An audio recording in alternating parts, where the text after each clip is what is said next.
Mula sa kabundukan ng Pakikibaka, ngayoy muling yumakap sa liwanag ng pag-asa.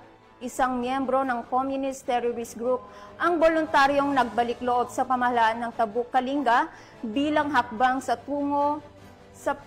tungo sa panibagong buhay na malayo sa karahasan.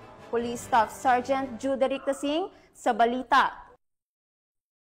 Yung sumuko isang miyembro ng CTG sa mga otoridad sa Barangay Dupag, Tabuk City, Kalinga nito lamang ika-2 ng Hulyo taong kasalukuyan. Kinilala ang nagbalik loob bilang isang 62 taong gulang, magsasaka, residente ng Tabuk City, Kalinga at dating miyembro ng Tumyugan Unity Progress in Action Community o TUPAC, isang organisasyon ng mga magsasaka sa ilalim ng umbrella ng Timpuyog Dagiti Manalon iti Kalinga na isang sektor ng mga magsasaka na nakaugnay sa Cordillera People's Alliance. Ayon sa ulat, sumuko ang nasabing lalaki na may armas, isang caliber 38 Magnum revolver na walang serial number at ammunition. Ang pagsuko ay nakamit sa pamamagitan ng patuloy at pinalakas na pagsisikap ng gobyerno sa mga aktibong suporta ng kanyang malapit na pamilya. Hindi ipinakita ng nasabing sumuko ang kanyang taus-pusong pagsuporta sa mga programa ng gobyerno, partikular na sa Executive Order 70. Ang paksa ngayon ay nasa kustudiya ng RIU 14 para sa karagdagang pagsisiyasat,